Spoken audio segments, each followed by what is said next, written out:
Well, now that that's over, I can officially say this is the first episode of 2024. Welcome back. It's so exciting to be back on shadowgraph.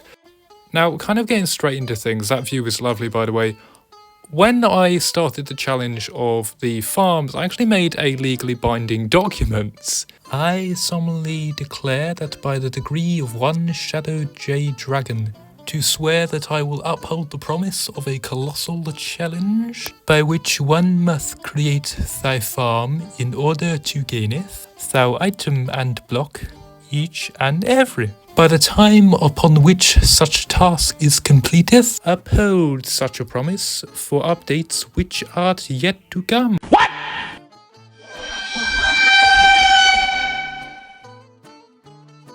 We're gonna head inside because it's raining, I don't want to get attacked, and the house is different, but I'll explain that in a minute.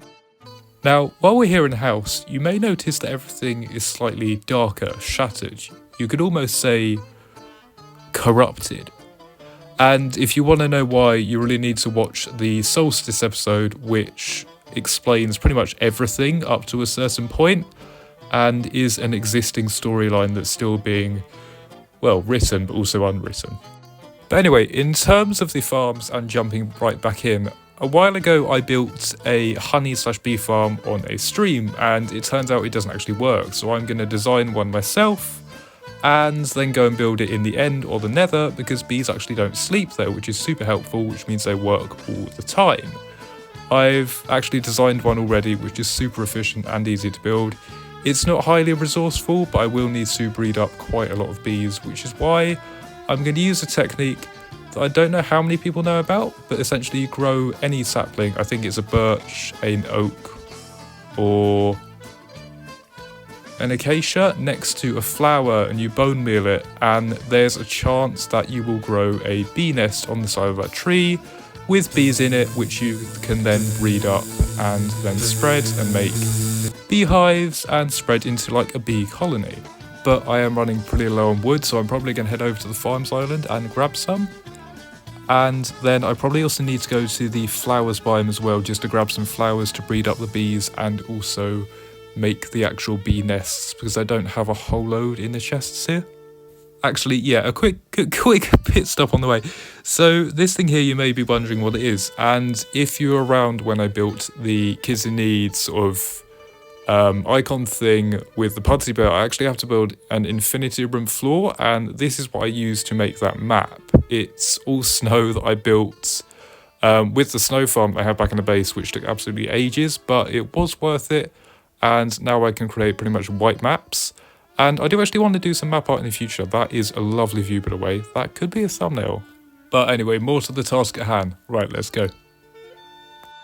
Right, yes, so coming over to the farms island where I'm going to harvest this wood. Some time has passed, but I think we're probably going to head over to the spruce farm just as it's going to be easy to harvest. Because it is a manual one, to be honest. Well, it's semi-auto because I have all the trees up top, which I mine myself, and any bits that fall down or that I chuck down go into these chests underneath. And I don't believe that I've showed any of you the interiors of these rooms, so I guess I can do that at some point.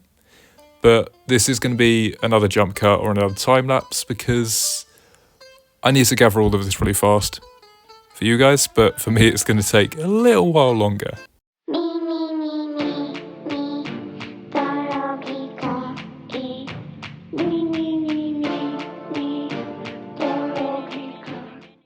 Anyway, with all that chopped down, we can actually head in here. Yes, this is one of the rooms in the wood farms, and this is the spruce one. There is a variety of others that I might show you at some point. Probably won't be in this episode just because we are trying to get some stuff done. But yeah, this is all my design. This is straight out of my head. I drew up some concepts on paper. I wanted it kind of to look like a barn, but also really incorporate the spruce. There's no other wood here except the spruce wood. It is what I've tried to do for every farm. I've tried to make some patterns with what I have as well, and I think it just looks really cool. But I do just need to come over to the crafting table here to craft up some powered rails and some normal rails, because the farm design that I've come up with essentially pushes the player around while they collect the honey and honeycomb. But now that we're all done here, we've got all our rails and everything, there's one last stop we need to go to, which is the flower forest, which isn't actually too far away, so I'll see you all there. Flower forest. Right, this is a beautiful biome, by the way. It's got such a variety, and this one that I found is actually quite flat, which means it's going to be great for building in the future, and also I can't wait to actually see what comes out of it. So as it turns out, I already have bone meal here, stacks and stacks of it, but a little extra never hurt anyone. Also, these tutorial flower farms absolutely churn through bone meal, but every piece is accounted for, and they're super easy to build. I think I did a tutorial already, but if you haven't seen it, obviously it's on the channel. It should be quite easy to find. Basically, you chuck the bone meal in the back of the dispenser here, and it just fires out into the flower. It's kind of a broken farm, but you just get absolutely loads of flowers, because for every one bone meal that you put in, you get one flower back out, which means if you put a stack of bone meal in, you'd get a stack of flowers back out. But I might actually AFK for a bit, because this is going to take quite a while for the amount of flowers I need to get. Now, obviously, because that farm is so fast, I was only there for about half an hour, which isn't too bad. And now what we've got to do is place down a flower next to a sapling, grow a tree, and hopefully get a bee's nest. We didn't on that one. I'm going to keep trying until we do. That didn't take long at all. It usually takes a lot longer. But I guess the old saying's true. Third time's a charm. So I did try a couple more, I had no luck. I've just been waiting for these guys to go back in with their honey, and I can now mine this with silk touch. You don't need a campfire to break them. That also now has the bees inside it. I'm going to breed them up in a place, make some more, make some bee hives, and hopefully get a whole bee colony going. But we're going to need to head back. So as you can see, I've set up a nice little cozy home for them here next to the old murals with a campfire underneath, which means I can get the honeycomb out of it with the shears without actually angering the bees. And I'm basically going to sit here and do this for about half an hour, I guess. Again, just that I can get enough to make enough beehives, move it somewhere else, and actually really start breeding the bees up and getting a lot out of it. But I do just need to chuck some flowers down so they can actually get the pollen and turn it into honey. It's actually quite accurate to real life. Obviously it takes longer, but actually, yeah, the smoking of the bees is quite accurate to real life as well, because you have to smoke bees in real life to get the honey to calm them down. So yeah.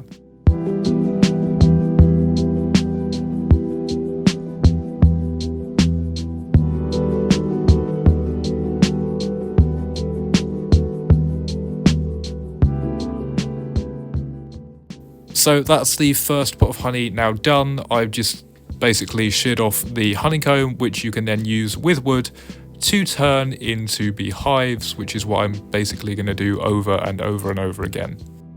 So I've actually found the perfect little place to put this all down. We're inside the ore tower. What better place to be honest?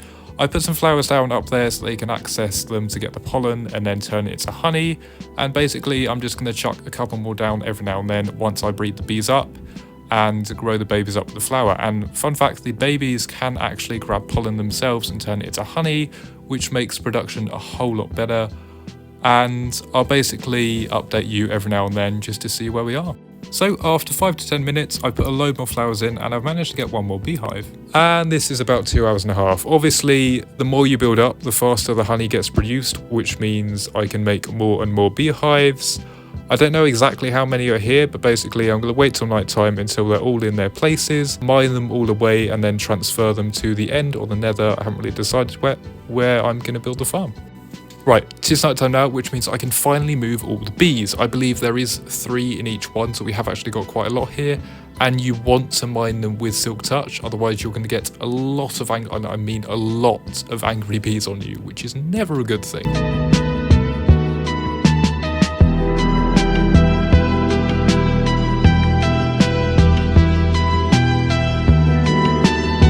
And with the last ones finally put away, we can finally break... What the hell?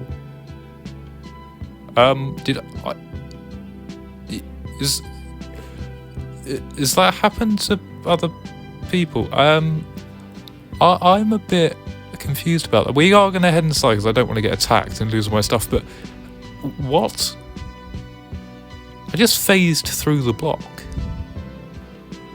I mean, it's not the weirdest thing that's ever happened here, but still, it's pretty weird.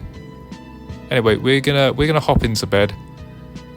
Just need to mine this, and then yeah, we're gonna sleep through the night. as you can see, I've made my way over using the Nether Highway, which now allows me to go everywhere and anywhere whenever I want. Again, that's a video on the channel. Would really consider checking out because it took ages. And now I've just got to hop over the fence. Gotta hop over the fence. Gotta hop over the fence. Villager, hop over the fence. Sugarcane. Villager, hop over the fence. Hoppity hop over the fence. Gotta hop over the fence. Oh look, there's a villager. Hop. Oh, this isn't funny anymore. This is really doing my head in. Gotta hop over the fence. Yes!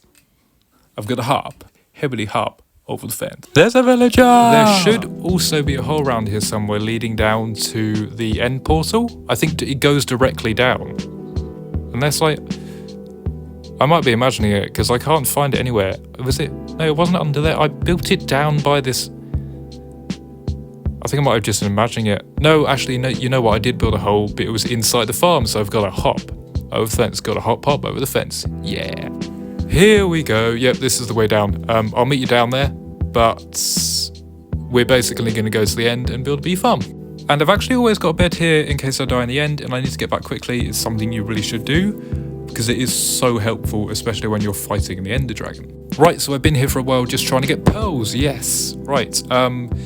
Basically, we need these to go ahead and get through the end gateway, which is where we're going to build the bee farm. Right, there is one specific spot that I've scouted out on a copy, which I think is actually going to work really well, and we're here. Yep, this is the first end city I think I ever raided, and it's going to be super duper useful because we're going to build the bee farm right smack down on the top of here where it's nice and flat. Just going to chuck down my stuff and, ow, get started.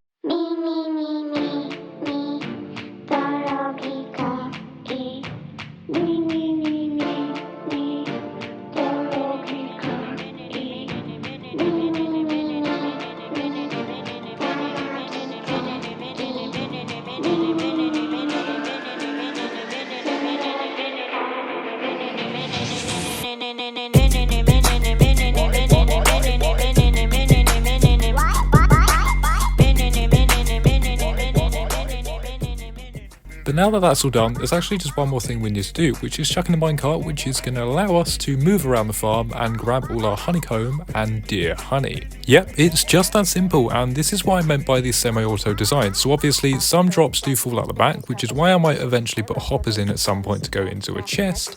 But as you can see, I've got all my internal storage on the top. Basically, this is a super fast, easy and efficient, low material honey farm. Which, by the way, is actually planned to be the first of many. See, every tower here I want to turn into its own honey farm, so I'm literally just going to be churning out. This is going to be honey central. I could even make it its own mega base, really, which would be really cool at some point. And I do actually want to build like a massive pixel art bee or a beehive around this thing just to show that it is actually a honey farm. Could do that in a stream, to be honest. And if you want to see me stream, then head over to twitch.tv/shadowgraph58 because I could even be live right now. So yeah, pretty much just coming back through here, it is essentially done. I can run through here without the minecart as well, with bottles and shears, grab honeycomb and honey, and it's just amazing. But we're not actually entirely done here yet. Yes, that's right, we're building another farm, but we have to head back to the overworld for that, so I'll see you over there. Right, now that we're back, but before we do anything else, there is one thing I want to do. I did actually bring something back with me, being a honey block, and I want to kind of find a special place to put this, because it's the first ever honey block I believe I've ever crafted in Minecraft at all. I don't think I've ever made honey at all before, in survival at least. So yeah, it's quite a big occasion for me. And I do believe I have found the perfect spot. These are pancakes I made for Pancake Day in 2021 and 2022. I kind of updated the build. And it just fits perfectly with the syrup, to be honest. And, well, honey is kind of similar to syrup.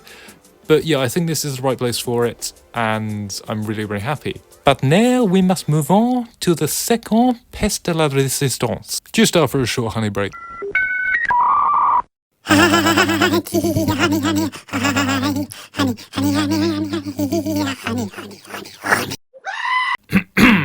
Yes, so swiftly moving on. Let's get to the other farm. So yes, next up is a kelp farm, and I'm actually planning to build a non-bonemeal designed one, where a flying machine basically crushes everything and I get stacks and stonks of stuff that float up to the surface because I'm going to build it underwater, which is going to be absolute pain because of the drowned. But once all of those stacks are in my inventory, I can actually go over to the super smelter and turn them into fuel because they come out as dried kelp, which you can then use as fuel. And I'm actually building it over at the farms island because the theme there is to build farms that don't use mobs but have this sort of renewable resource. And if you're wondering why we're here, then this actually leads to a froglet farm which I built quite a while ago inside a bastion because I need lighting for the underwater parts of the farm. I mean, the logistics of this thing are pretty simple. There are frogs down the bottom here underneath powdered snow which slowly kills the bigger magma cubes. They eat the small ones and spit out the frog lights, and the magma cubes spawn up here, fall down and essentially jump in there because there is an iron golem behind these bars over here which they see and immediately go to try and attack, but they fall down the hole. So the design of this farm is actually by someone called Silent Whisperer, and they are absolutely great at redstone and tutorials and sort of mechanics on the game, and it's where I usually go for sort of more technical farms. But I might just go AFK for a bit because although this farm is quite efficient, it's also quite slow. So now with about a stack and a half in hand, we're going to head back and grab all the other stuff we need and then get building. So I do definitely know that we need slime because we're going to be building an underwater flying machine, a submarine if you will. And I don't actually have a slime farm, but I do have a decent amount. Most of it's been converted into blocks, but it's actually because my base, I've looked on Chuckbase, I don't know how rare this is built on top of 4 slime chunks in a square together, which is mad because the mine I have underneath expands for miles. Anyway, I do believe that is everything. Now I've just got to fly over and actually find a specific spot because I haven't picked one out yet. So I'm actually thinking this place here is a nice deep river, not too many drowns, there's plenty full ores, there's a cave over there that I can build into. This looks absolutely perfect. And yeah, it's literally right next to everything else. So at some point I can build some piers or maybe even build up to the tower or the other bits with some sort of road. So actually just jumping out the water here, I've just noticed how cool this really looks, like behind the trees and stuff. And this is a project that's still in the works for something that's been going for absolutely ages. And it's actually part of one of the colossal challenges. But to be completely honest, yeah, if you've made it this far through the video, then you probably should like and subscribe.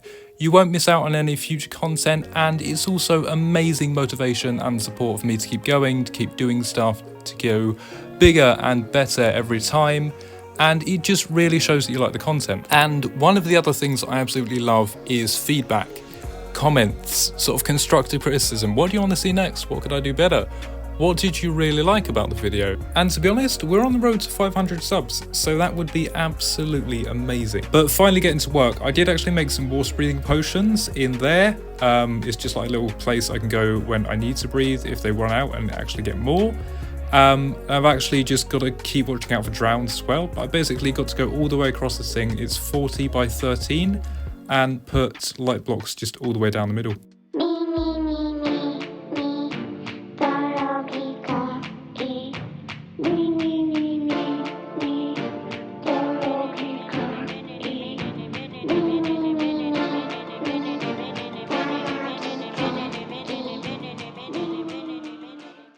And those are the last couple of blocks. So now all we need to do is basically build some underwater kind of like warehouses that the flying machine is going to sit in and be activated from. Another one at the other end for a relay to send it back because it's automated. And then put all the kelp in as well so we can actually get this thing going. Right, now that this side is all done, we basically just need to chuck in some glass and then some leaves underneath so that the flying machine can go through. And also we block off the water but can still see out. I'm using lime because it kind of fits the theme of the farm. A few moments later. So yes, that part is now done. And I did use that meme because we're underwater. If you get a reference, you get a reference. No! God! Right, now it's the flying machine, the hard bit. Hi, editing Shadow here. So this next bit you're about to see, where I build the flying machine, was extremely painful to do because it kept breaking because of the water updates. It kept sort of breaking the redstones well where the water floods in. So I had to keep rebuilding it over and over and over again. I finally made some changes and then it broke again. So we're basically going to speed this thing up for you and hopefully it's not as painful.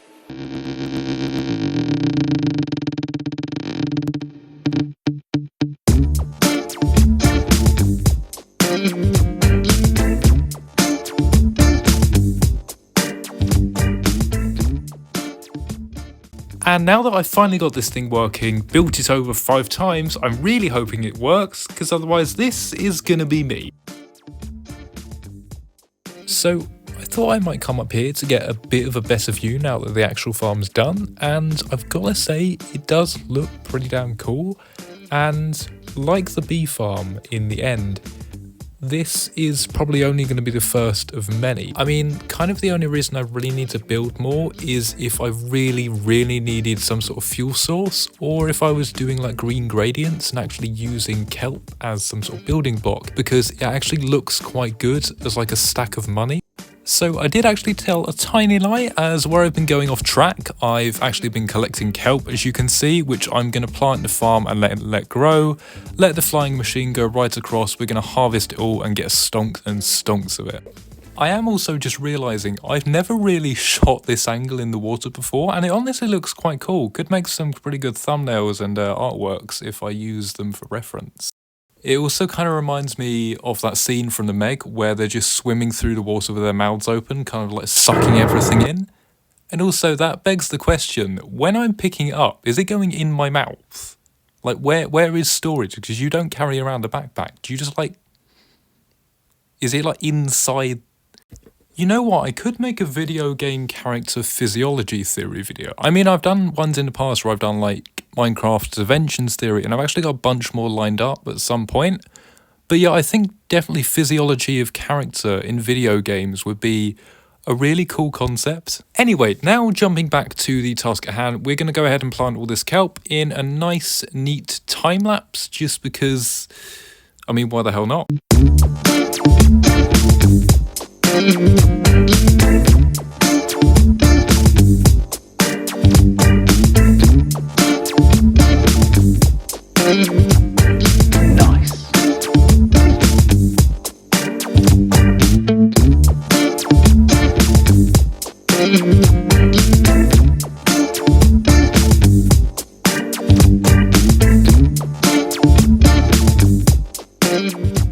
And that is one of the most efficient, if not the best, bone meal-less kelp farms in the game, completely finished. And I guess, to be honest, one of the last things I can show you is this little cave base here, and no bull.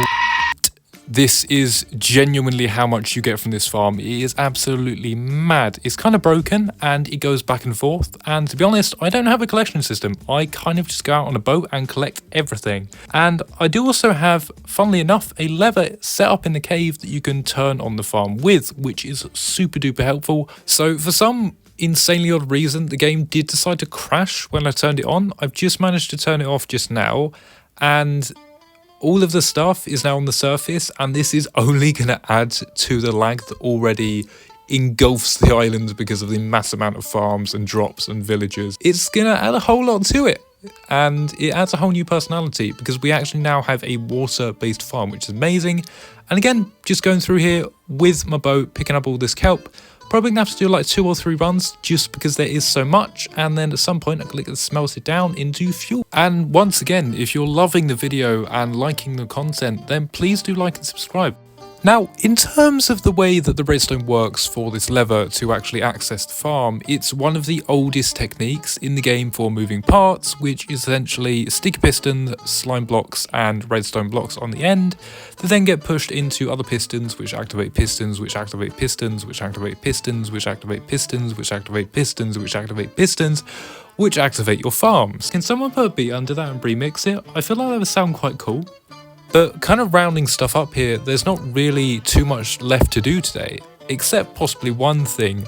And again, about the house from the beginning, there is an episode that I made sort of starting in 2024, like an in-depth sort of explanation of ambitions and continuing storylines, where I sort of explain certain things, and I think that video will kind of really help you to understand kind of what's going on. And the one prior to that will actually give a lot of explanation towards character development and how storylines are going and sort of the unwritten law of the world. It was an amazing project that I worked on for honestly quite a while with some friends, and we actually shot it like a movie, and honestly, for the time we had to do it in, it actually turned out amazing. And now for that very last thing to actually end the episode, it's something I've been wanting to do since the house got changed, which is try to absorb the energy and hopefully disperse it somewhere else. I don't know if it's going to stay contained within me properly, or if it may make me unstable. We're just going to get ready here, do some warm-ups, do some jumping jacks, really get ready for this, because it is not going to be comfortable at all. And as some of you will know, if you've been here for a while, I have absorbed energy before and it has not really turned out well. But this time I'm really, really hoping I can control it, and hopefully, really, really, I hope that I can do it.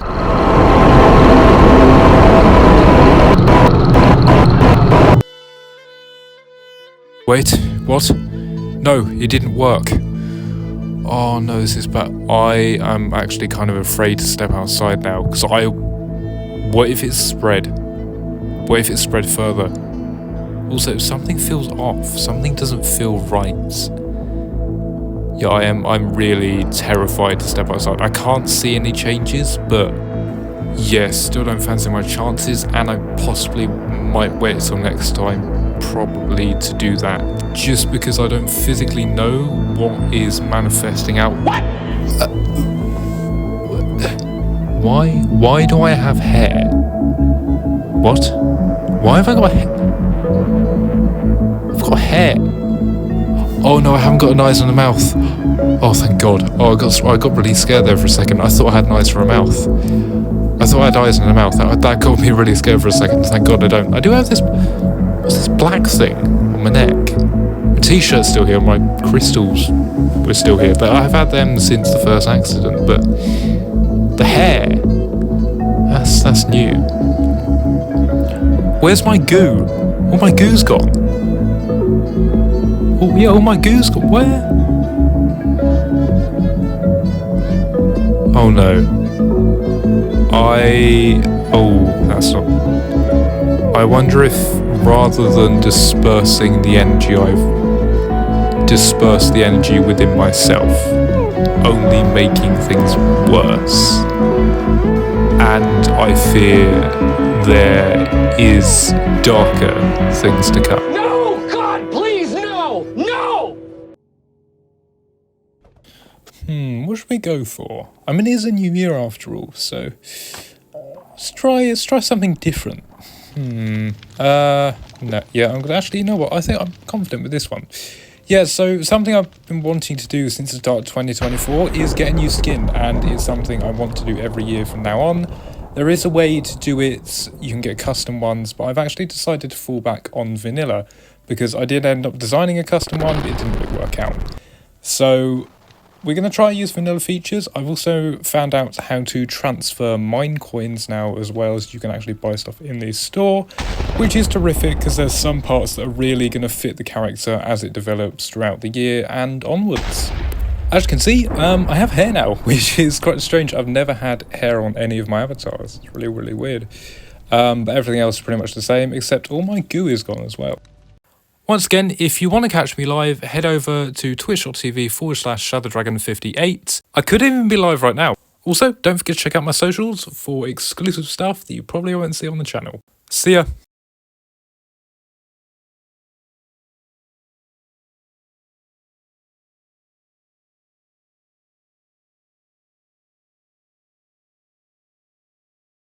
Anyway, thanks so much. I'll see you soon, and goodbye.